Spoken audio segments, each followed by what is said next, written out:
Hello, everyone. This is Spring Eternal, the 11th one.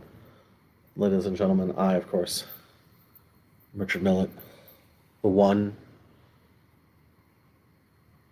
and only. And we hope that you are having a wonderful day, etc.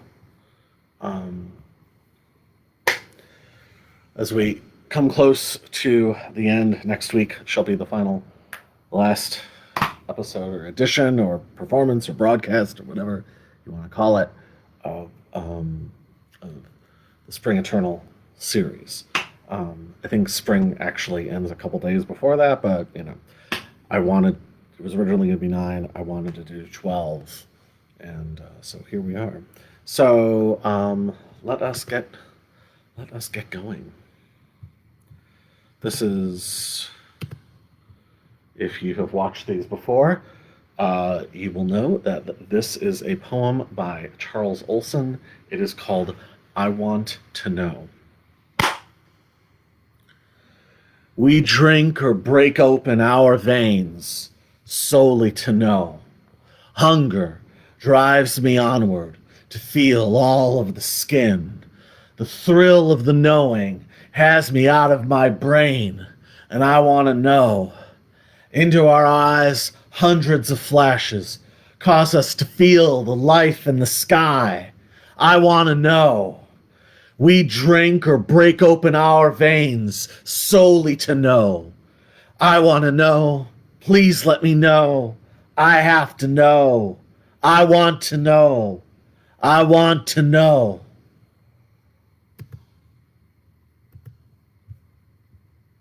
It's called Renaissance. This is from a book that's 10 years old now. It's weird to think about. This is called Renaissance. Celebrate the Silver Age, the wonderful dawn, the dust from space, the transparent page, the grasp of discipline, possibilities unbound by definition, the reach of purposeful disassociation. The Silver Age, the cyclical start, the anti-doom, antidote to negation, and cynicism cloaked as intelligence, and laziness stealing from experience. The Silver Age, wisdom without citing a reference, ideation from the singular source, the interior physics married to open perception, divorced from pre-existing belief systems. Celebrate the Silver Age, the transfiguration of time, made clear in the present, the gift of interdependent contexts, in the spirit of enthusiastic creation, leaning on the curve and leaving a set of fingerprints superimposed, adding another angle to the environment.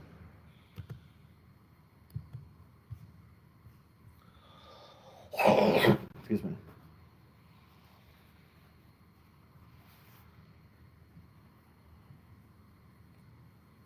All right. My thoughts stop. My muscles go slack. I sink into the gray water. I rise, pick up shells, and see something inside. I see a spotlight bathed in cream, a turtle swimming slowly in bioluminescent plankton out past the reef. I am not the follower. I have nothing to prepare for. I am not the leader.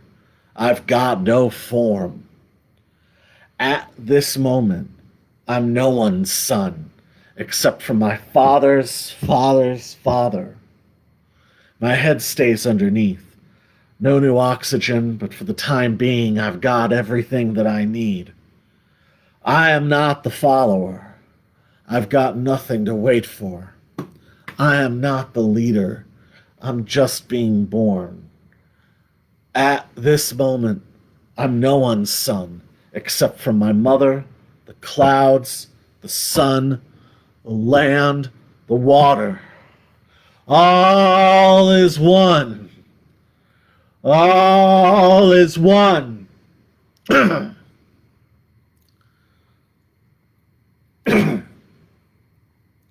I have come. All is one. Open reach. All is one to infinity. All is one, circle soul. All is one, bird's beak. All is one, silver seed. All is one, and we have come. Sunset, but the day's not lost, sitting under the trees, gazing at the vast expanse. Palm fronds drifting down towards me in the lilting breeze, melted ice in my drink. If you can't remember the past, the same patterns will always last. Sunset, but the day's not lost, starting to slip into sleep and watch my dreams without disbelief.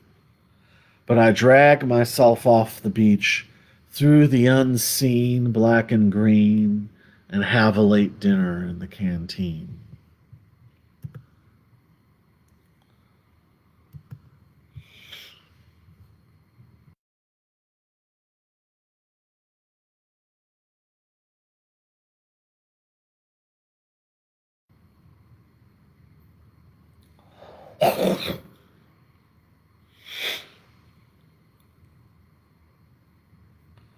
I'm so glad that now this is called Time Off in the Tropics.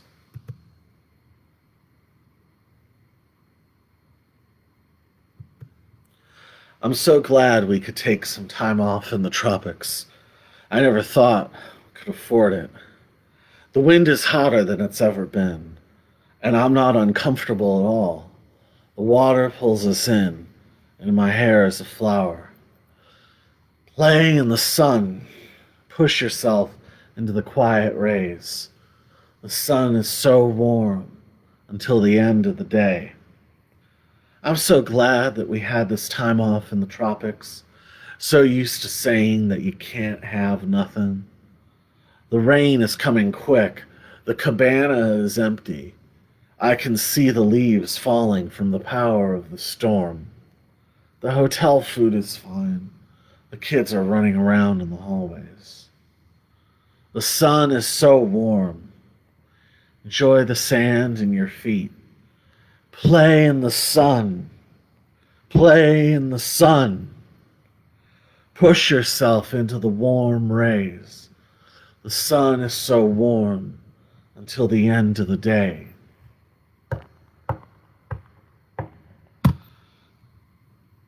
I can recall it all, narrowly avoiding the serrated rocks, rain dripping down the mast. I stood and stared. My lungs were cold, made me breathe faster.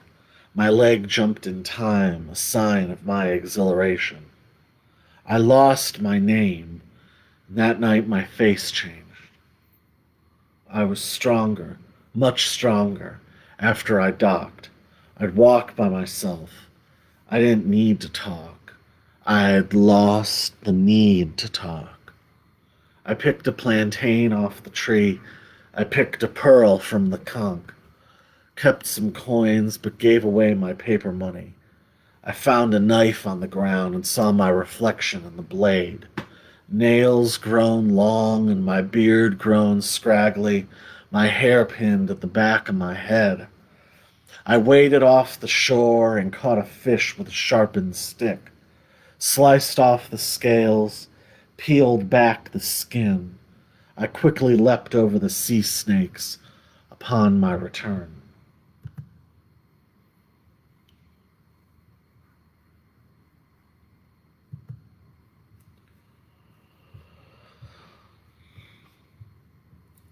A few years ago, I did a book called Citizenship that I'm very proud of. It turned out, really quite well. And this is during the quarantine stream. I read a lot of poems from it, so it was, relatively new at the time. I guess it would have been the newest thing at the time. Anyway, really glad that I had a chance to write that book, make it the way that it needed to be made, you know? Anyway, this is one of the poems in that book. This is called Fingerhouse. Where should I go? Empty and without suggestion, dry bathtub, antiseptic self, turquoise pottery, carefully washed, not included in collection debates, and can catalog itself. A black and white television crackling on the last analog signal, transmitting drip brush pixelation to friends who have never met before dawn with unbent antennas and tinfoil knobs. No larger connection, and no network without notice or critical thought. Pure broadcast. Where should I go? To a cricket's lake where Mona Lisa and George Washington's faces urgently run by on filmy soap transfers until they burst into digital diagonal scribbles that shock sleeping bluebirds and hunting robins, where austere diagrams of skeletons are traced onto trees and oil sticks litter the walkways, where oysters recover jewelry fallen overboard and forgotten, where flashlights find glimpses into windows and fluoride is poured into jugs of cola.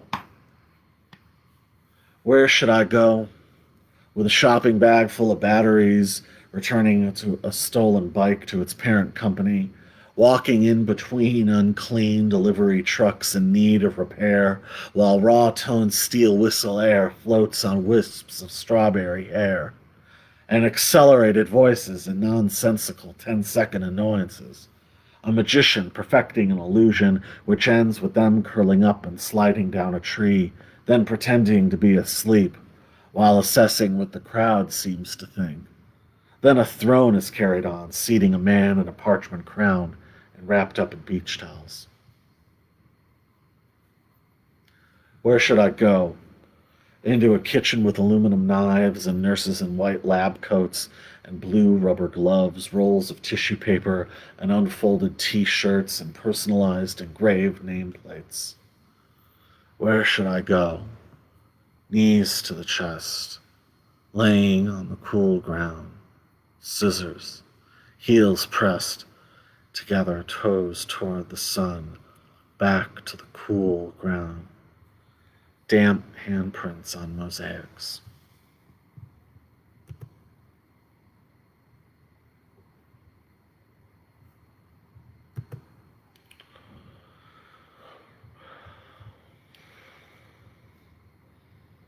This is called 3% Profit.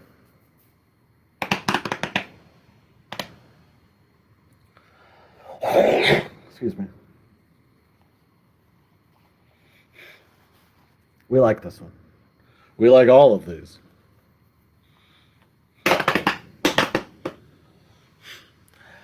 Waking up to the sun-soaked world in the eyes of a diamond stretching out from a full circle. I was at a recital resting on a bed of feathers and then floated to the front of the festivities. A Mercury step leaped through the lake and land in a leafy soft meadow, my legs a blurring, winding wheel. My mom and dad hold out boxes, then walk together to an airplane, then climb up and run across the wings. But soon it's nice and quiet for me, as we can plainly see. I tied a string around an anteater, as we can plainly see. The newspaper says it's better to have metal teeth, as we can plainly see. But I would rather bathe in butter, as we can plainly see. I nicked a little bit of hammer and nail on my way onto the helicopter. What I knew of physics sped up my entrance. Never seen the sky be so brave and wide, or thought about the joy in watermelons. And when I carefully left the step stool and went into the underground ice tunnel, I ran across a humidifier so the motor could keep my feet warm and not get harmed by frostbite. My eyes hide behind a pregnant woman's stomach while a laser rings into my ears. I try to open a case of sewing supplies, but to my surprise, the latch is bandaged shut. I breathe yellowed air and drink bubbling water and play with friends who live in the shower. I put a cold stream of thoughts in a brown paper bag and wonder where I can tap the telephone. I freeze my face in photos so that I'm not recognized while I page through my scrapbooks. The bugs and the cracks decline my invitations to dance, so therefore they're unwanted. I hiss into the sink until they crawl back so that my party can stay filled with levity and not too much gravity, so I paste my Polaroids all over the walls in geometric patterns and steal some dinner from my next-door neighbors, as it's their fault for having given me a key. My sleeves festooned with pins and wind chimes dangle and jangle, thus announcing my arrival. A curl in the best nest with an arm that won't do you harm. An idol vibrating on a whirring appliance, as we can plainly see. And soon I'm ready to eat, nothing moving suddenly, as we can plainly see, and even sooner still, some time to sleep.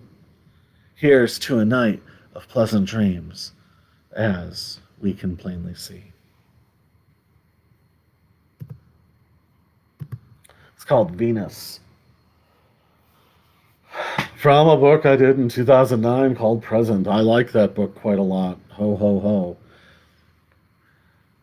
Venus, waiting in a lake on the first day of spring, glides past a pregnant crane, sees what the future can be.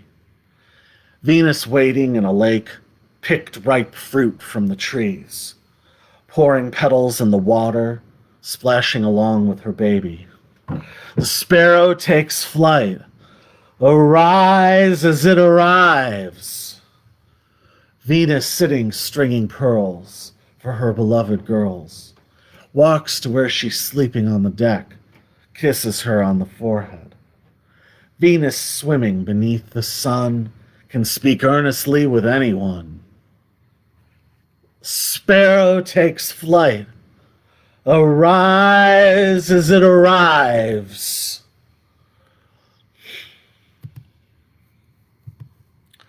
This is, Earl wrote this for Tobi.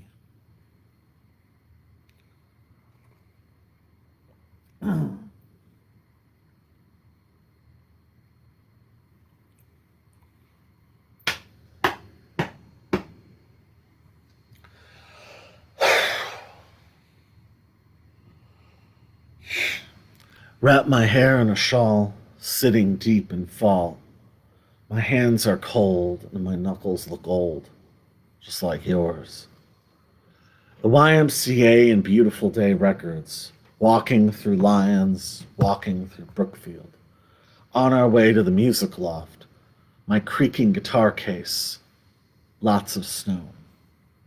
Silent, fierce, and you were fully formed, the wisest without makeup, without intimidation, scratching carbon paper, telegraphing to the park, the swings are ours, lots of rain.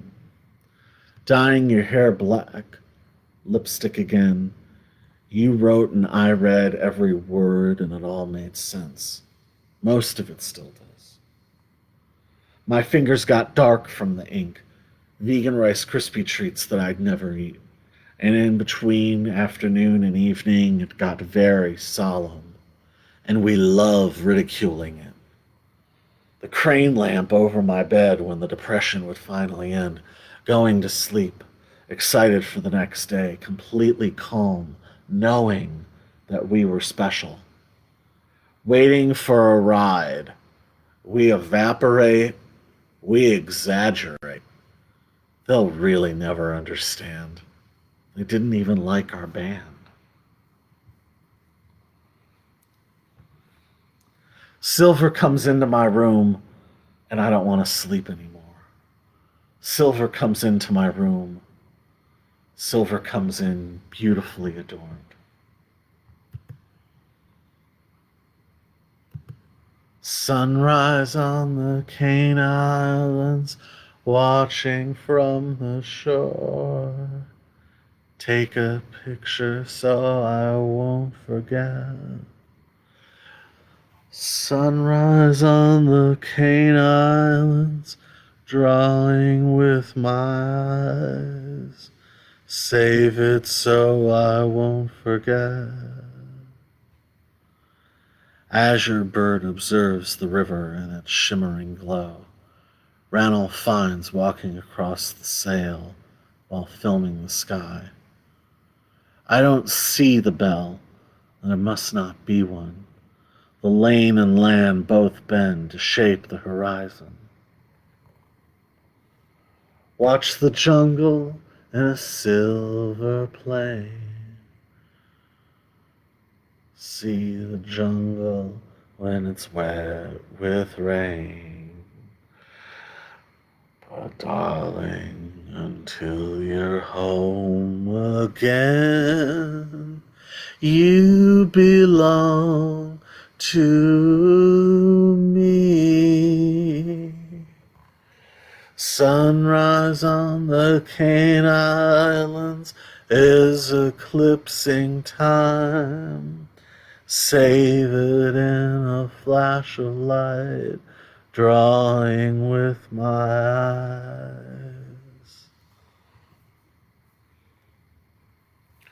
We climb volcanoes only to embrace in the crater. For 100 years we hold the same rope. Do you kiss with your eyes closed? How does it feel to hold me closer? Are you certain that my name is Huxley? Does the bright sun lighten your hair? Do you plant trees on holidays? Sometimes I am, and sometimes not, collecting seeds or securing knots. We're carried on panels and dive off rocks, tuning pianos in the mornings. Answer me quickly. I want to know. Do you kiss with your eyes closed?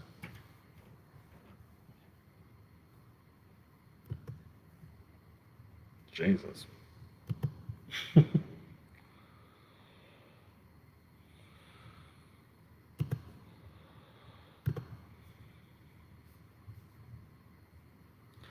All right, this is called mm,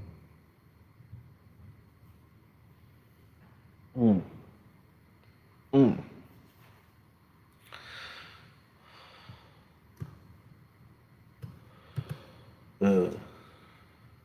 This is called Should I Go In?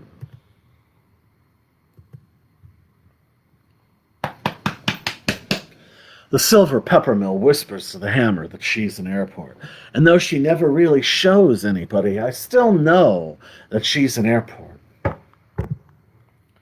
If you stop at her coffee shop, she'll charge you extra for a plastic top.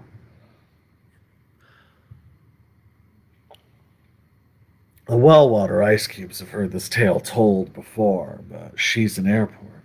A zebra's chewing gum can confirm the reports that she's an airport. If you take off your shoes after the security stop, she'll throw them in the air and they'll land in the baggage car. Run down the runway into the center of the day where the sun is pointing down to the ground. Reach all the way down to touch your toes and remember a story that you'll want to pass along someday. And she's an airport and her father is a farm filled with corn stalks. And her mother is a candy factory spinning reflective baubles. If I could talk to you, I will some more. And just like in today's world of opinion and denunciation and admirable like in pictures and friendliness and outward inliness, maybe I'm on the thrust of that. She dreamed she was a train draped in robin's egg lace. She couldn't keep still in one place. She dreamed she was the only train running on the 4th of July, filled with whipped cream to burst and streamers to fly. She dreamed she was a train running past the impound lot, and after every platform on the route she'd whisper, I still love Phil. I always have and always will. To know him is to love him. She was sad when they closed the gates up at night. She dreamed she was a train filled with die-cast metal engines and cowboy hats, ordered by the civil rights worker's favorite daughter. She dreamed she was a train and her earrings were flashing orange lights. She waves hello to the one car she'd stopped at the tiny suburban crossing. a train to get the tracks loose and rattling. And rattling tracks reminds her of those uncles and aunts talking loudly over each other at her grandma's birthday. Birthday. Birthday!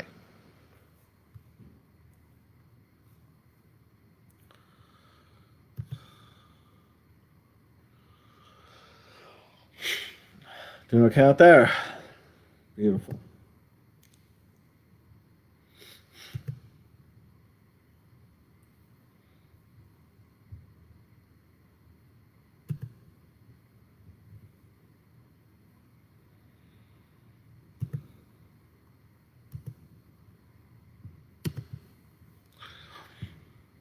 I think we might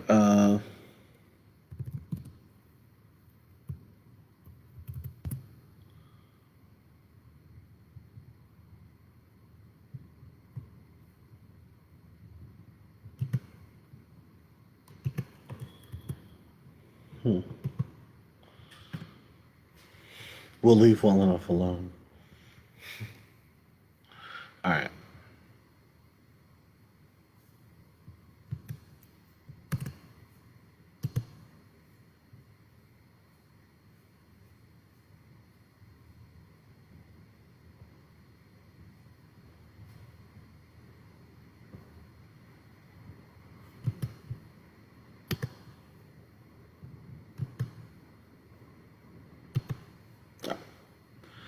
All right. There's a whole spate of Flux Life Inc. publications coming soon, and some of them are up on the web already, but print copies are forthcoming. So very exciting. So this is going to be the last of them. This is from a short book. It's coming out after the main book, which is done but hasn't technically come out yet. Blah blah blah. This is called, but it will be coming out very soon. This is called Jungs Wie Wer. I remember when it first happened. Blue lines of cold soap stinging my eyes. Spending the day sharpening pencils while waiting for waves to eventually splash across dusk, dissolving walls and words with their force. And even further back, having to choose which hand to write with, standing in front of people as punishment, memorizing the moon to see where the birds went, clicking, flickering lights down the hallway to the basement. Guys like us locked up in cars were never taught how to drive, blankly blinking at the dashboard and wheel until it's our time to finally try. We feel the rain in the morning and stop wondering why we're alive. We can always touch what's in our second minds. And they lied about you and told your story grotesquely wrong, because we know you don't lose your juice when a simple thing nods. They tell us our memories and ambiguities are their rented properties, but we'll never eat from the hand of the beast. We've seen their hopeless savagery lead to nothing, because we spent the dark hours in their invisible cages, and they could pretend to learn, but they will never, ever really know.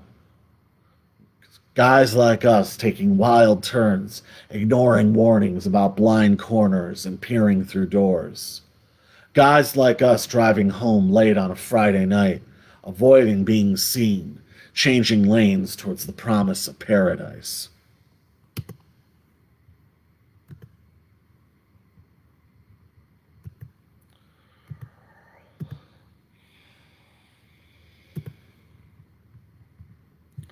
I'm telling the story out of order here.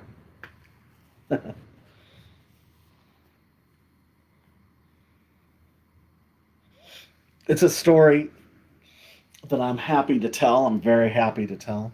But in a couple weeks, when Spring Eternal has reached its, it'll be nice not to have to tell it.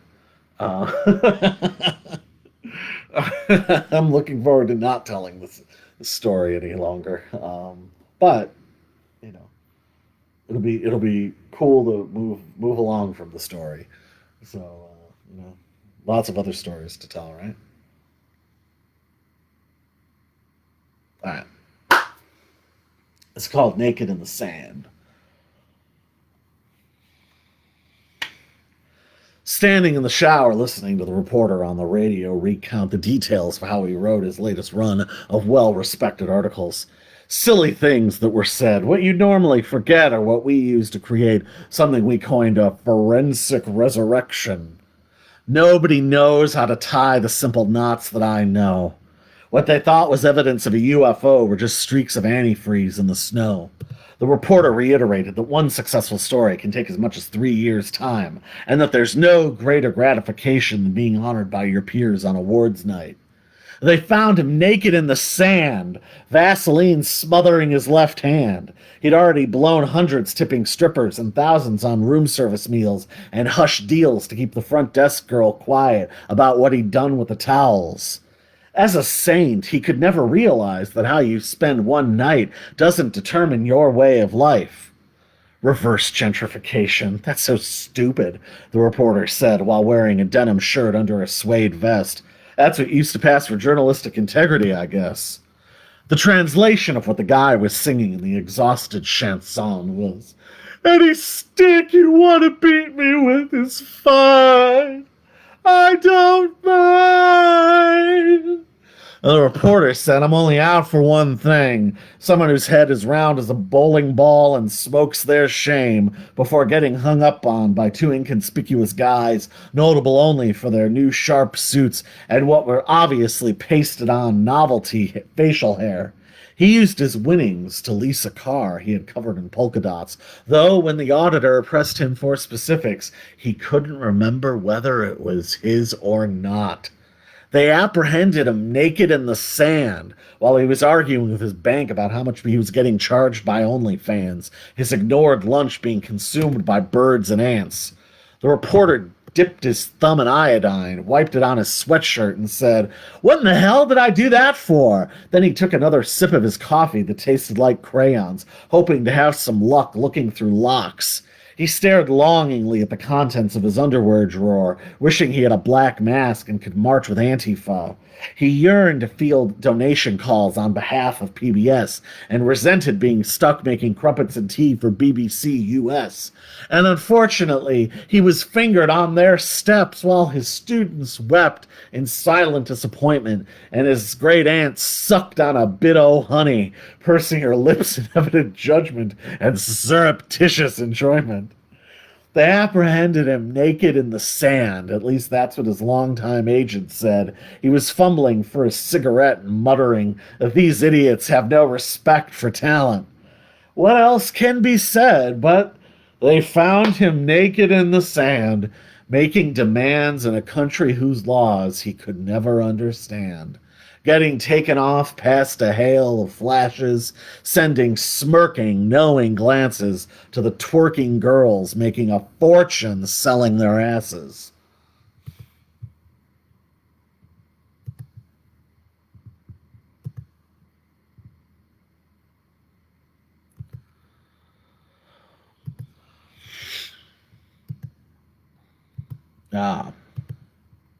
Yes. This is, of course, cruelty-free heroin. You know, this is dedicated to Amber Heard and Donald Trump and, you know, all of them. Mitch McConnell, the whole Jussie Smollett, the whole bizarre parade. You know, the whole thing. You know, foolish people. What can you say about them? The people who did ice think pieces shit talking Ice Cube. There's one, I don't want to give the guy publicity, but what a piece of shit, saying that fucking Cube was what was it, like an outmoded example of hyper black masculinity. Like, fucking horse shit, you know? Fucking Cube, like, after all these years, like, really, you're not going to give the man who wrote Death Certificate the benefit of the doubt. He wrote that when he was 23. Like, what the fuck was the guy with the think piece doing when he was 23? You know what I mean? Like getting turned down by chicks at fucking like college mixers. You know, fuck that guy. You know, like unbelievable. Like how dare you? Like fucking say that about the guy who wrote America's Most Wanted. It wasn't even 25 yet. You know, unbelievable. Unbelievable. Dumb as hell.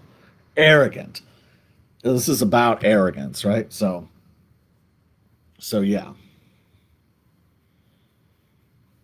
You know, it's about the same thing from that generation. Like fucking Ice-T, like, ooh, so he's playing a cop. Like, do you fucking realize how amazing it is? Like, Ice-T was like called out by fucking Dan Quayle, you know, and then they had Charlton Heston do that stupid fucking press conference. Like, can you imagine like how much Ice-T had to fucking look over his shoulder for how many years? You know what I mean?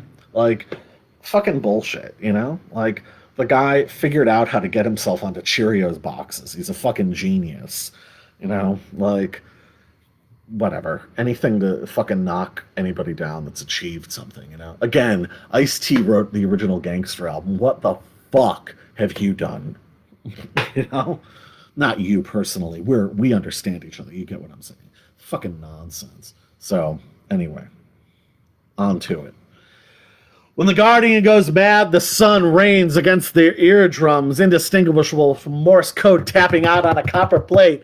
Yes, when the Guardian has gone mad, they're found singing love songs to tanks, draping staircases in flags, breaking car windows to decorate their faces with the glass.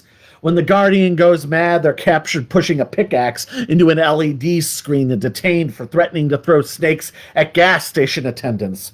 When the Guardian goes mad, people suddenly remember to turn on AM radio and patiently follow guidelines before filing a full report. Though there are always doubters and passers-by who start conspiracy theories, the usual being that this was a planned distraction. If the Guardian goes mad, they'll arrive at every awards ceremony with a mirror in hand and a ribbon under their chin and make demands to review the voting processes when they don't win. If the Guardian goes mad, they'll rue the day they lost control of their relationships, spending weeks hiring staff to bury paperwork they'll insist doesn't exist. If the Guardian goes mad, all their meals shall consist of orange peels pulled from chain-link fences and burned coffee flavored with molded peach preserves. There are always doubters, ready to offer an opinion of unverifiable proof, summarizing the death and maps are the only real measures of impact. And can you imagine being that fucking sick? Guardian cracks up, they'll spend bleak days envisioning trees committing suicide, grandmothers doing crystal meth for the first time, and gnats smeared into toothpaste. If the Guardian cracks up, 7 strangers stuck in a bank will claw at each other to seek cold air in the vault and wait for their families and firemen to arrive and dig them out. If the Guardian cracks up, pirates will walk their own planks and devour themselves once they hit the water, thrashing back at their gnashing teeth, running the seas red until hunter and prey are finally won. Ignorance! Arrogance! The pest control man said unto me, when I was in Japan, I bought cherry bread in a can, and I opened it with a knife and slid off the wrapper. The air bubbles stayed floating in my mouth, and I rolled them around and around and around and around until I returned back to the West. Bliss, tolerance. The pest control man said unto me, I left this form outside your place, which means I was actually here, even though I never came in to spray, but I will charge you anyway. No.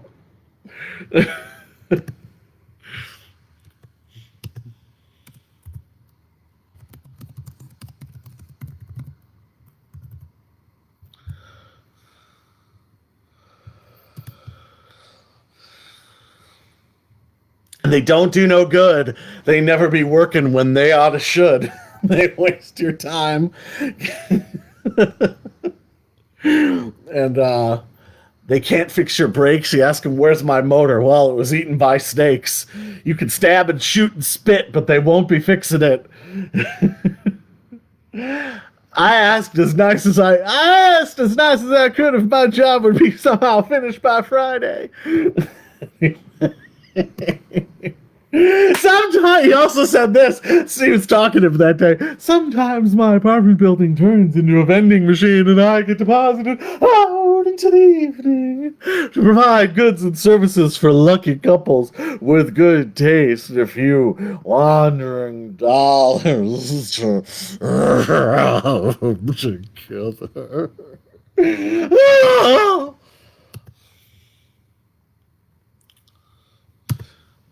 This is called The Rabbit and the Cowardly Wolf. This is the first part. We read Naked in the Sand, which was the sequel. This was written back in 2016 in a glorious book called Salt or Light.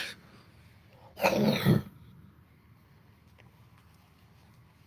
eagle-eared among you may notice some direct parallels / references, perhaps. Amazing.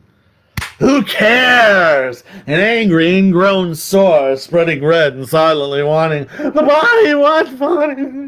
Published experts. Her body. Or a brace of muscle spasms in her right bicep. She'd observe her pet rabbit in its cage and skip past the turn of the century print in her father's office depicting a fox hunt. And yet, just one block away, another rabbit sat in the passenger seat, horribly embarrassed as the cowardly wolf got a breathalyzer and then failed to walk in a straight line. She just drives anywhere she likes, he was quoted as saying. But back to the unnamed girl, I think it might have been Amanda or Amy. When one's head is round as a bowling ball and smokes their shame and presses bare-chested on saplings in the spring at dawn for an unobserved tiny tingle before the roll is called. Clearly, mockery is uncalled for, and exoneration is at a premium.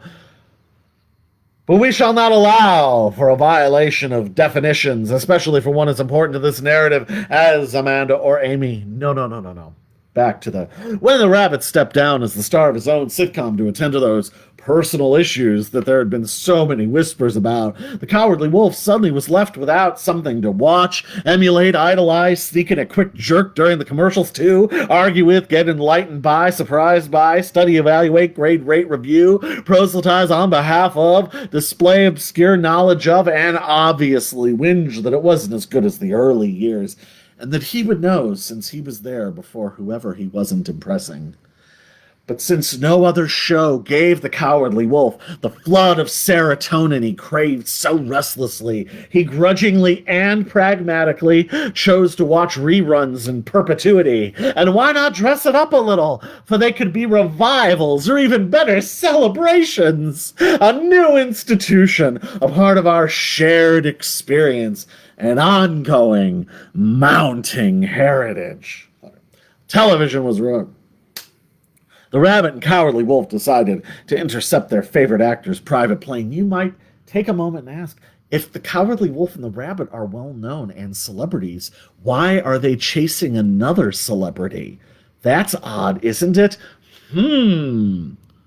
As he touched down at the dullest airport that you can imagine, the duo were hilarious to themselves. Is he wearing rayon? No. Is he wearing rayon? It's not like he couldn't afford Ultra Suede. After the actor greeted them with a few quick canned quips, he deftly inked two memories, and upon his departure, the cowardly wolf chided the rabbit about mistaking the actor's autograph for a pictograph.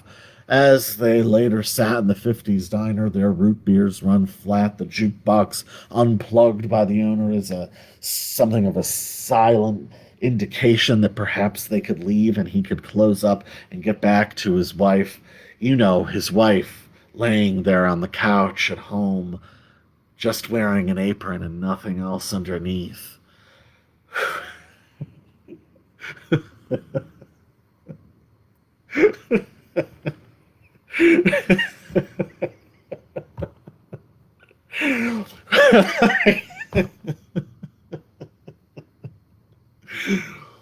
Who was that fighter who won a round without throwing a single punch? It wasn't Willie Pep. Which one are you? An afterthought. Amanda or Amy? I handed him my ovation, but it wouldn't play. Total silence. He gave it back, and I sounded like Segovia. He tried one more time, and it was like someone had pressed a mute button. Reverse gentrification. The committee smiles, the lead lawyer holding out a pen. The rabbit renews his contract, and his first project is a mystery called If Only You Were Innocent. Photographs, press conference, no disclosed details of the arrangement. He thanked his agent, Marty Weber, with a note and a fruit basket.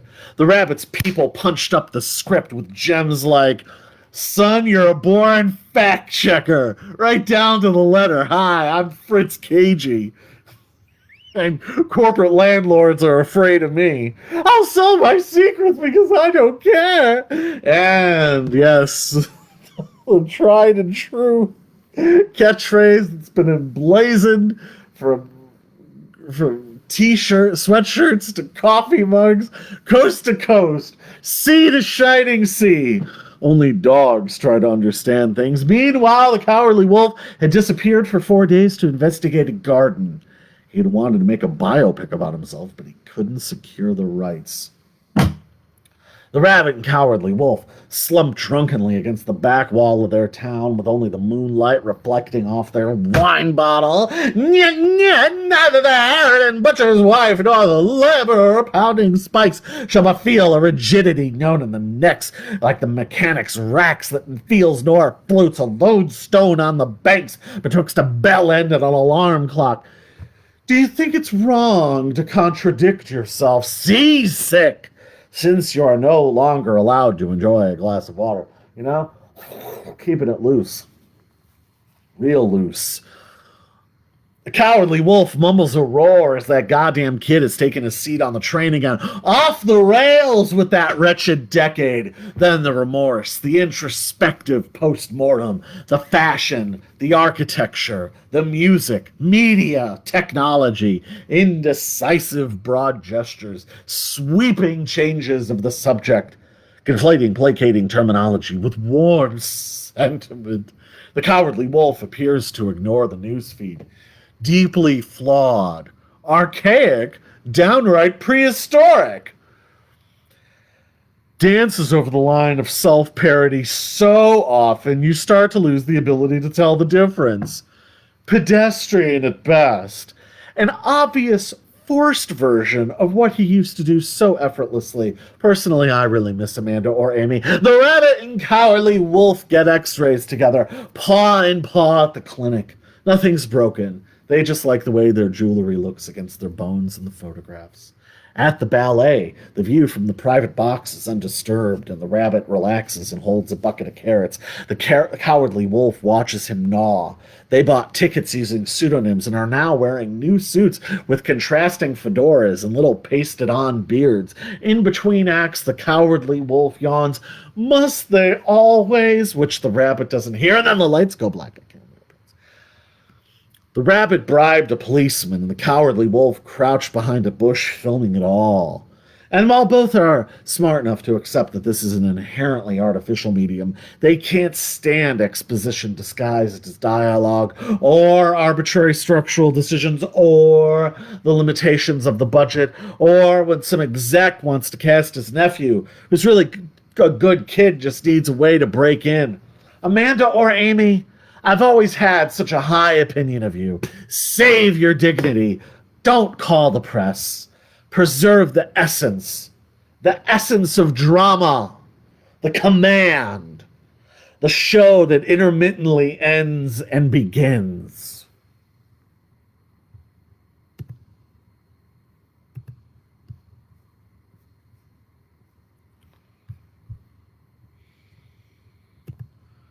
How are we doing out there? Hey. We're doing good. God damn it. Kicking ass. All right, this is did a book last year called Writhing Shadows of the Curling Flame. And it's funny because since then I've put out the compilation and the experimental book. But technically, it's the most recent sort of, book of poems I've done, but there's been a hell of a lot of work since then. So it feels old, for lack of a better word, but it's my most recent work,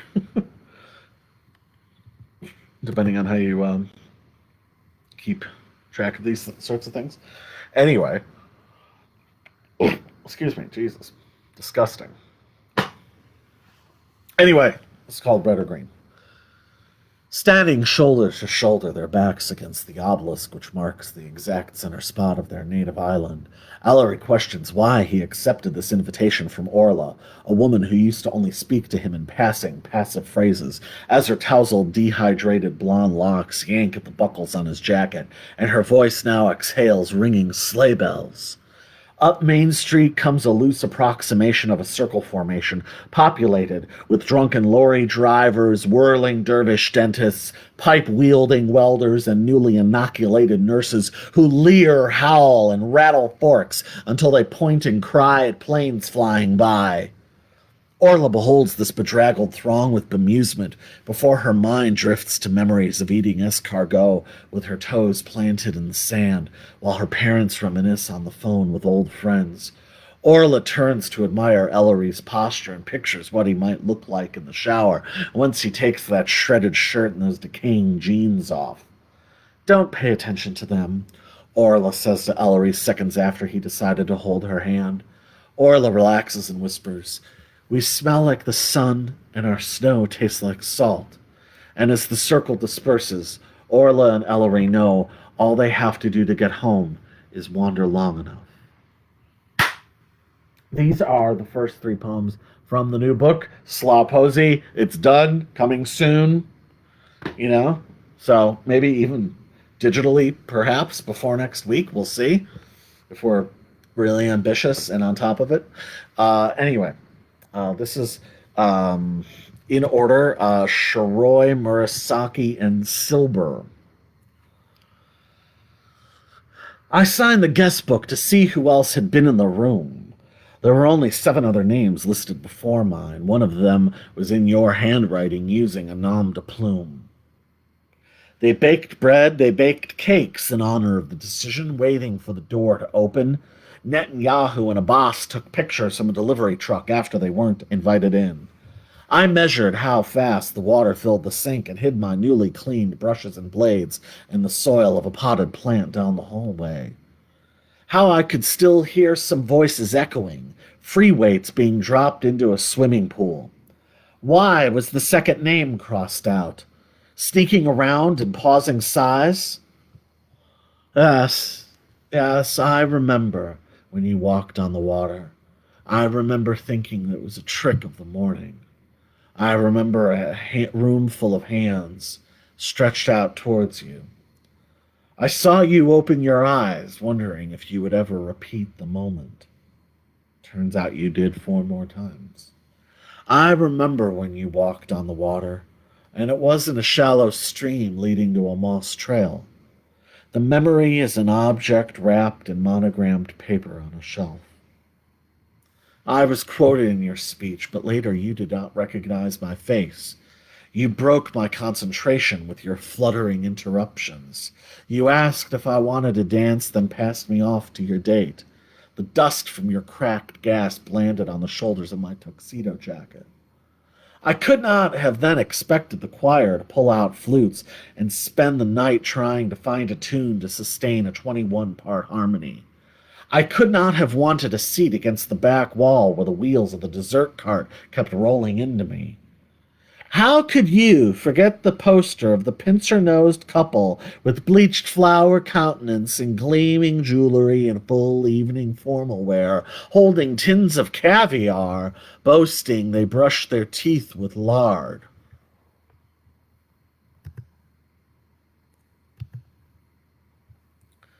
This is called Freshwater Fish. This is also from Writhing Shadows of the Curling Flame. Available now, print and physical copies from Flux Life Inc. Go to Flux Life Inc., click on books, and you can read all of the books for free. There's many, many of them. 56, in fact. Ho, ho, ho. It's the second time tonight. He for variety. Gnawing gold leaf off the treasure chest hurts my teeth. It only ever rains in here. My lungs clench and heave. I would be foolish to describe myself, but I hate feeling weak. I enter a frame with no door as a sign of involuntary retreat. The paper in the book disintegrates next to me. I never know how far deep I need to be. It's a lie that the path to you is a street. You're in a cage. The flowers are surrounded by grass. I'm entrapped in the glass that I slam against. You have latches that you can flip, push over lamps until they fall and break. You can escape traps, laugh at knives. My true love faded with eternal life.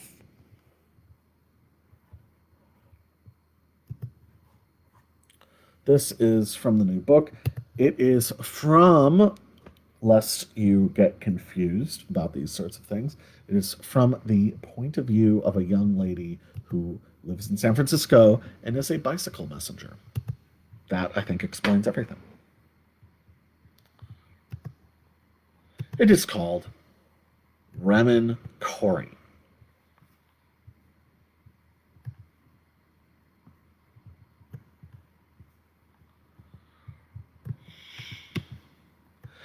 You coo so prettily on the balcony, but I can barely think about that bird this morning. Instead, I'm focusing on how my leg muscles feel pedaling up this hill, while I can see the horizon bobbing and weaving. I don't eat breakfast until I stop. Pancakes rolled around, pineapple floating in a coffee cup. And I don't want to hear any idle conversations far and near. It makes me sour to hear the same phrases every other hour. When I speed up going downhill, I never brake, and I close my eyes and pray there's no one in my way. And when I'm out of the shower, I measure my calves and breasts with a string I snipped off my grandmother's wedding dress. I fetishize pedaling uphill, loud cars inches away from me. I like seeing the horizon bobbing and weaving, then greeting me hello, my downhill eyes measuring up close. When phrases speed to my bird greeting, I say no, then shower and pedal until my muscles stop, makes my arm weave prettily. Hello, me greeting, then weaving, and bobbing the horizon. They see like me, loud pedal to look at my breasts and my dress, praying, close eyes. I never break downhill. I speed up every hour, pedaling muscles. You, hello. I know, I can trust myself when I pedal, and I know that I can trust myself when I pedal.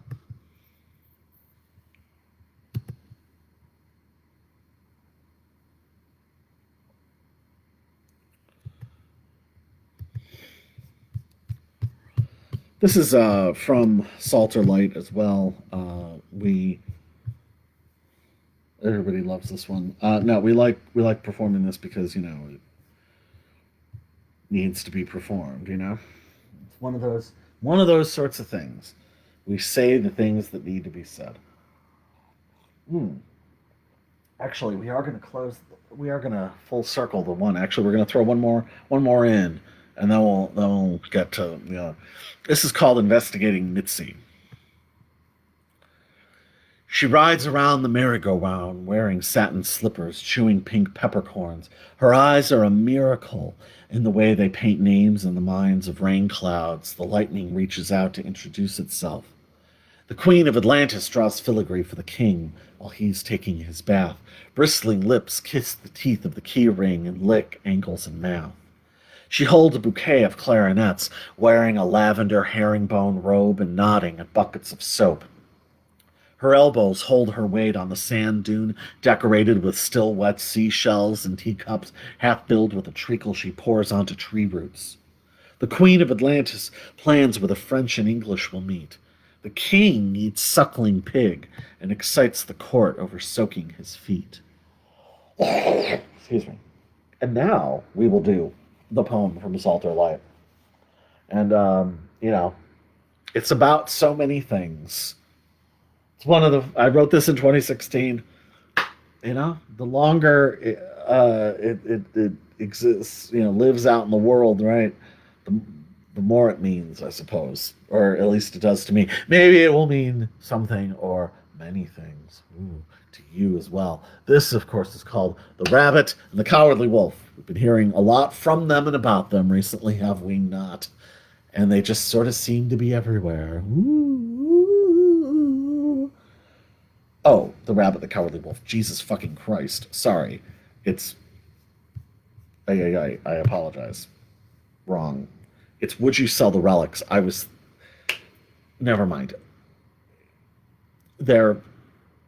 It's very connected. I got a little confused. Sorry.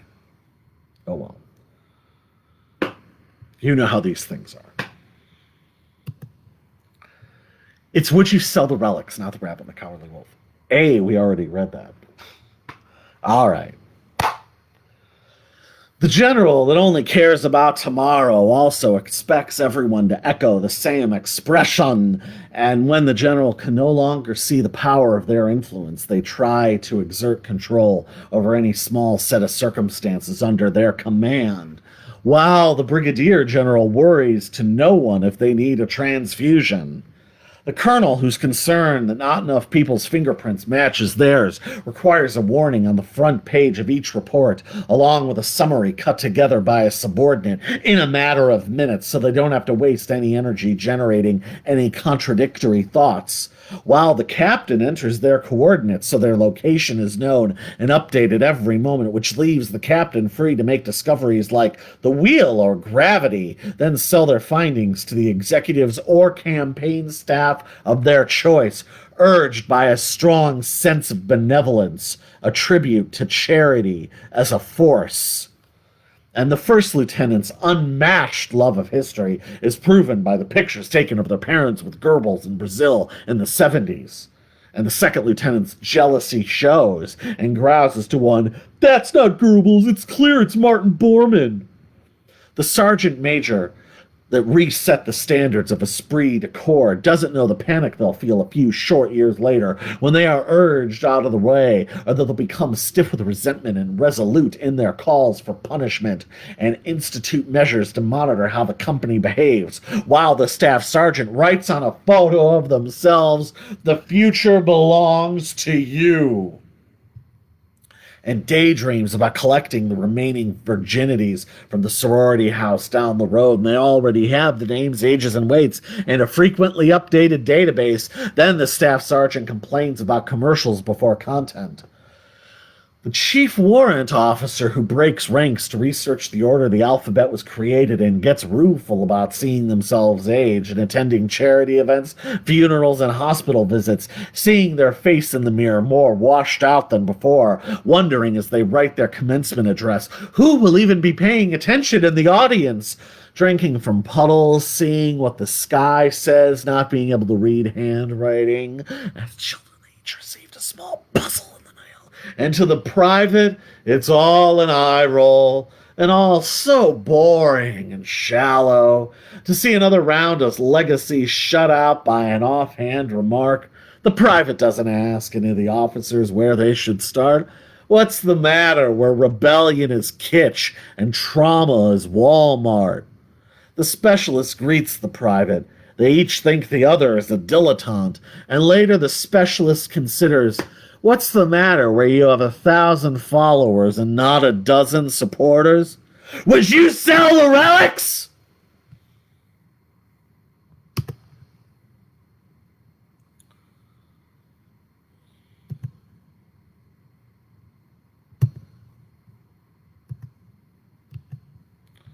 And sort of along those lines, obliquely, perhaps. This is called The Subject Was Roses. This is also from Slaw Posey.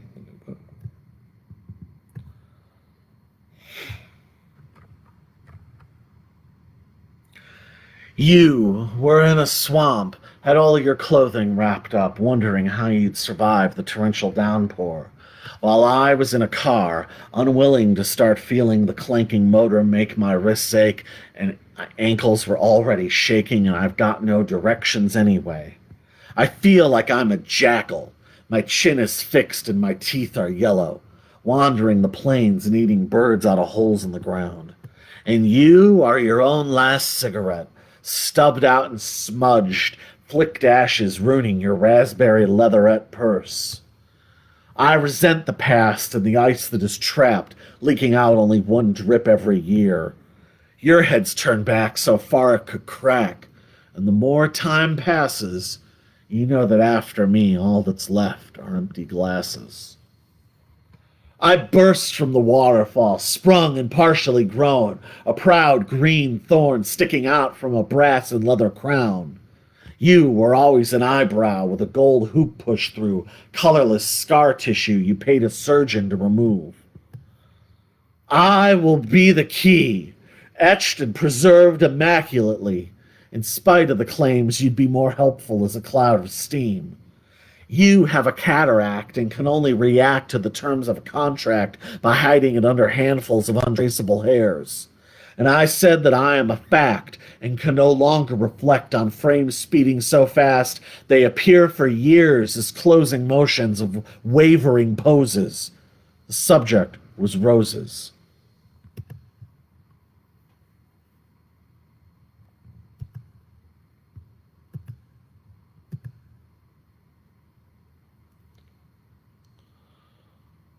This is also from the new book. This is called Space Filter.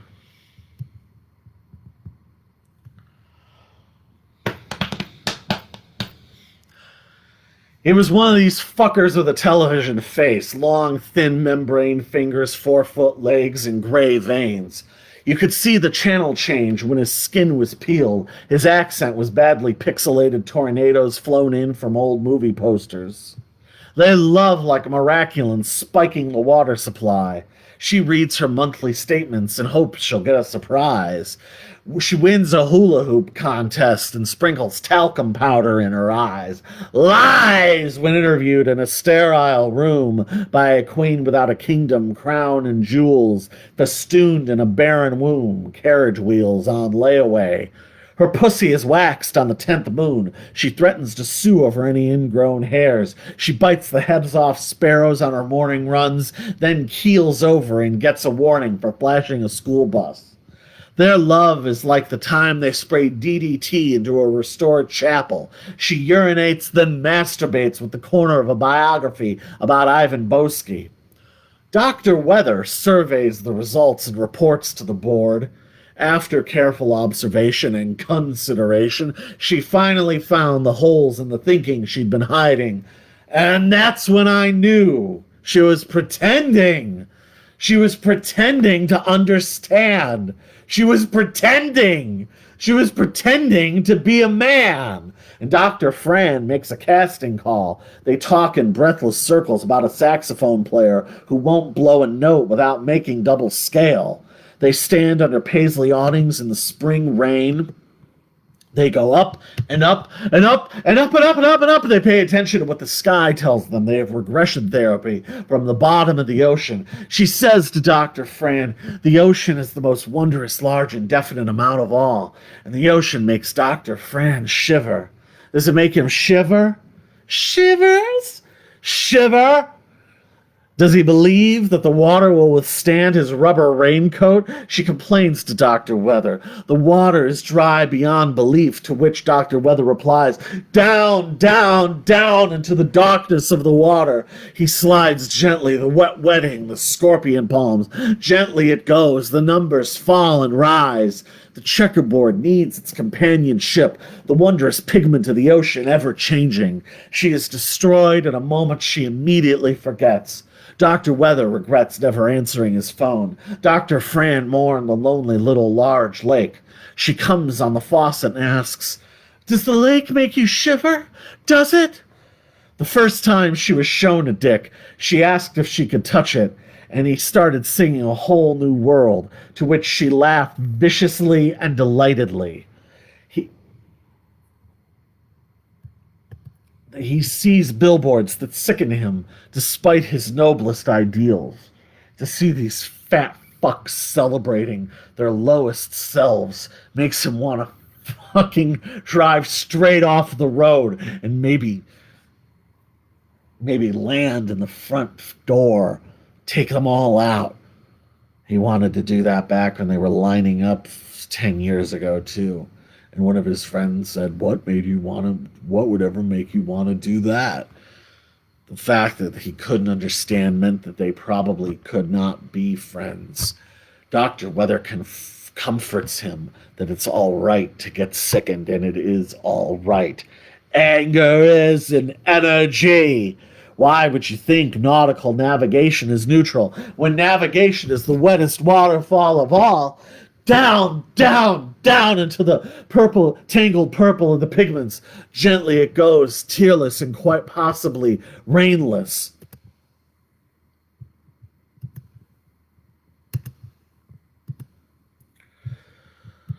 She runs her finger against the chrome, presses it into her wetness, takes a selfie next to the blurry fingerprints, and captions it, "The wet water bottle spilled at 9 a.m., and posts it on Instagram and pays for a boost. Dr. Fran and all the bots hit likey. Dr. Fran drives to the banks of the little large lake and calls for someone who can deliver some hard-boiled eggs. Her legs are the pigment of the ocean, the wondrous rushing white of her cheerleading days. Protein gets out protein, but she always remembers to trace an outline from the stains. Dr. Weather can watch overdubbed movies all night. The blue lights reflect into his eyes. He recites, down, down, down, into the darkness of the water. What will they find there? An underground shower, the nurse and the maid in a tangle of limbs and tongues. They look so much alike they need a third to offset the symmetry. She rides a steed into the mists of the morning and cries, I've never seen the dew glistening such as this. It makes her shiver, like when the doctor mispronounces the name of her vulva. The antique baths on display at the exhibition make her shiver. He uses his hands when the lens gets fogged up, and they go up and up and up and up. He can't believe what passes in polite conversation. Dr. Weather does not celebrate when the law allows for callow calls. She feels her nipples stiffen when her name is announced over the sound system. She brushes against the support beam. She moves her shoulders and shivers. Why would you think nautical navigation is neutral when navigation is the wettest waterfall of all? Down, down, down into the tangled purple of the pigments. Gently it goes, tearless and quite possibly rainless. Love God, not worship money.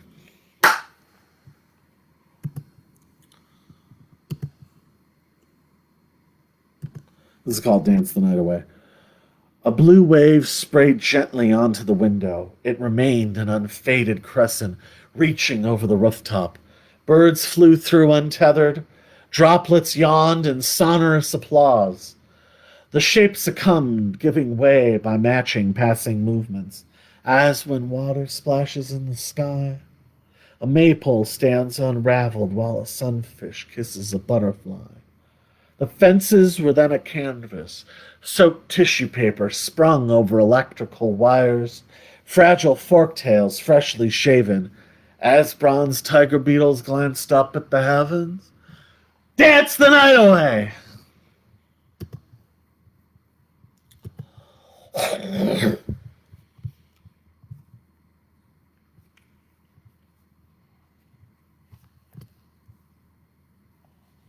All right.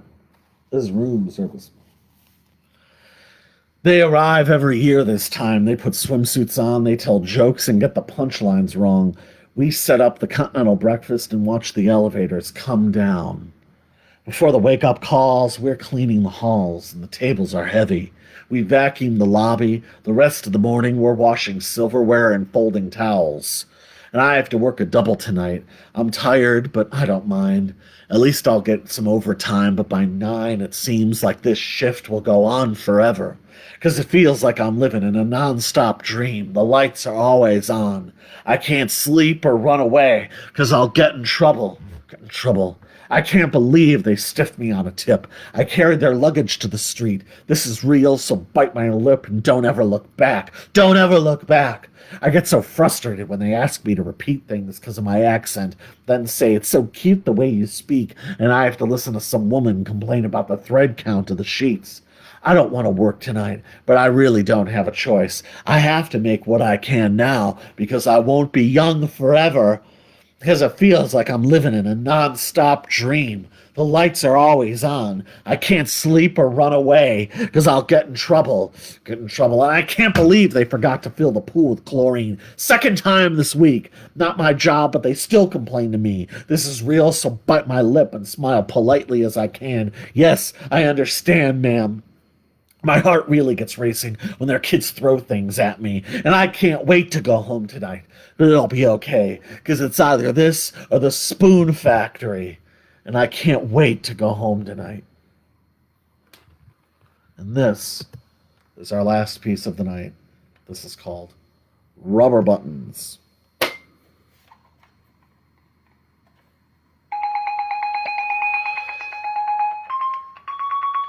It needs to be kept simmering, and the time should flow slowly and quietly. Let's go! Fuck you, come on.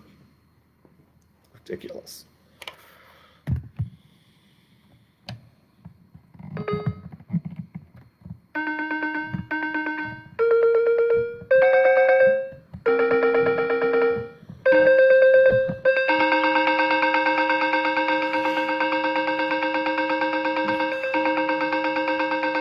My shoelaces are undone, which means someone likes me. As much as I love to see a basket of swimming snowflakes, my shoelaces are undone, so I throw them next to the trunk full of styrofoam tongues, and the person who brought them yells, "Thank you!" The first person in the castle has the obvious advantage. If they wish to scrape their fingernails against century-old windows, they can concentrate vacantly while being unfailingly polite and insisting their hands are made of the same sand as found outside on the beach. They know there is no joy. Oh my God, are you fucking kidding me? Jesus, man. They know there is no joy in failure for their friends, and that the fun and restoration happens once the work is done. The second person in the castle has obvious ease with boldly seizing treasure only they can see through a fizzing camera lens. They can research quietly while having no qualms about their ambition outstripping their abilities in assessing gaudy antiques. They know there is no lemon rich enough in sourness to let their tastes get challenged into swallowing insects in soiled tents. The third person in the castle has the obvious edge when turning their profile to face the east end in hopes of repairing a table leg. They can dutifully saw and sweep the dust into the bin until the bell sounds for them to begin slicing up the vegetables in the kitchen. They know there is no creek deep enough to keep them from molding jellies into a series of perfectly semi-translucent wedges. I want brass buttons for my cousin. Because I could not count for cufflinks, they counted for me. Because I could not look for light bulbs, they looked for me. Because I could not dance for diamonds, they danced for me. They realized the chateau has the clear advantage as the place to evaluate flashy antiques. I want brass buttons for my cousin, but I make the rubber buttons I wear for myself. While I sew, I look at the library and remember each of my most memorable finds. I want brass buttons for my cousin, but I make the rubber buttons that I wear on my jacket. I buy the materials from the tan tooth man who sold my mom a gold wishing box. I want brass buttons for my cousin, because when I preach with the collar, it preaches with me. I want brass buttons for my cousin, because when I move with the minnows, they move with me. They realize the chateau has the clear advantage when you're evaluating flashy antiques. Let's go! It's alright.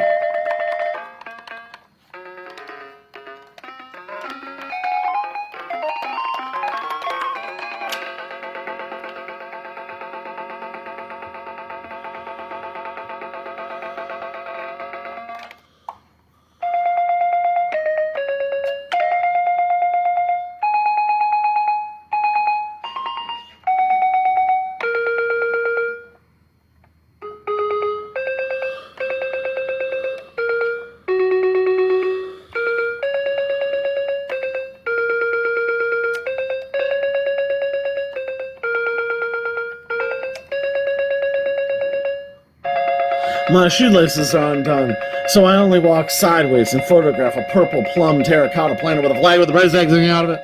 So, no, it's hard to know. My shoelaces are undone, which means someone likes me as much as I love wearing an apricot ascot while hearing stories about Korean camping sites. The first person in the shower can brighten their senses by energetically exchanging sunglasses and hairstyles. One safely ensconced up at the top, they can cheerfully sing along with anything.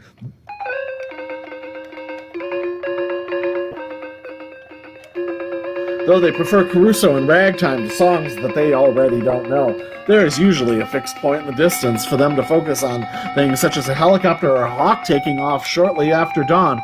The second person in the tower can loudly shout, "How I love my girl," which echoes back so overwhelmingly they can think that they're in a private booth. They can detect the scent of her shampoo in the wind and look down to see her looking up and running towards them. There is normally an iron staircase nailed in 40 years ago, which serves as the one modern addition to the edifice. The third person in the tower can tell endless jokes over dinner about the rabbits they saw nipping chocolate from their mother's open purses. They can wear a lei around their necks, which contrasts sharply with their pinstripe sport coat and tartan flat cap. There is always a sauna where they can sleep underneath a slippery painting of their father, all dressed up as a captain. My shoelaces are undone, which they lay underneath the warmth of the sun, and this is a true depiction, recited with excellent diction. Let's go!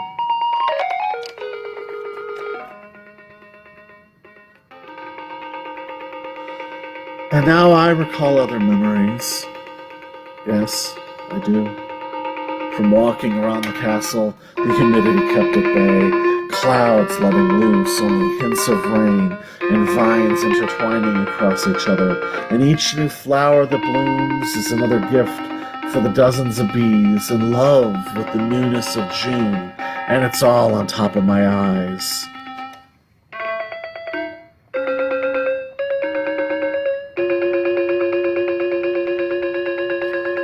Curious sage in an orange and brown dashiki, standing before a statue of the stripped Christ, arms open and hovering, all on top of my eyes, lithium batteries in between her teeth. She holds a screwdriver dipped in green paint as she walks over underground cables, all on top of my eyes and in between her toes. She staves off headaches with gallons of water and sleeping when she can.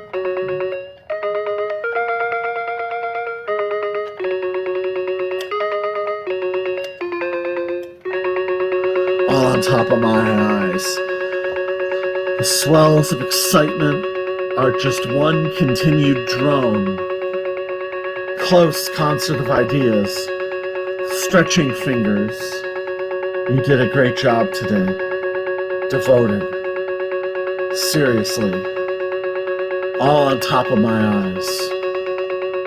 One wonder. One today.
And that, everyone, was the 11th Spring Eternal. We hope that you've had a wonderful time. And would like to definitely thank God's Gift, our wonderful opening act. We shall be back at the same time next week, God willing. And we hope that you've enjoyed this. And we will, like I said, by the grace of God, we will see you all next week. Until then, do the right thing. I don't know what else to say, you know. Yeah, you know, you know what it is. All right. So yeah, until then, we'll see you next time. Uh, we love you all. We love you. Bye.